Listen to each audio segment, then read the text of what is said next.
Gohan, vê se você me escuta. Não é pecado lutar pela justiça. Ao contrário, é uma boa ação.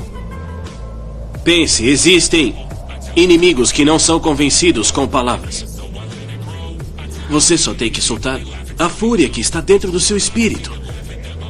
Eu sei como você se sente. Não precisa mais suportar isso, Gohan.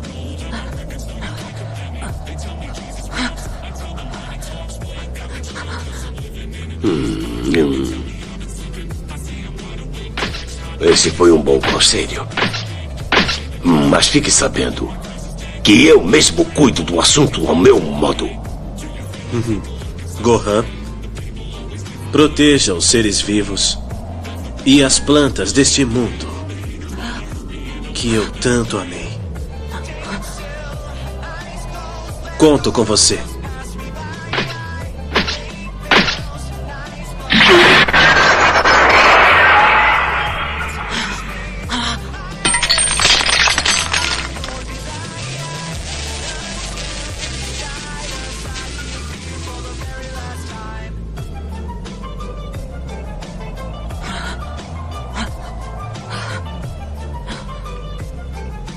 Não precisava se intrometer.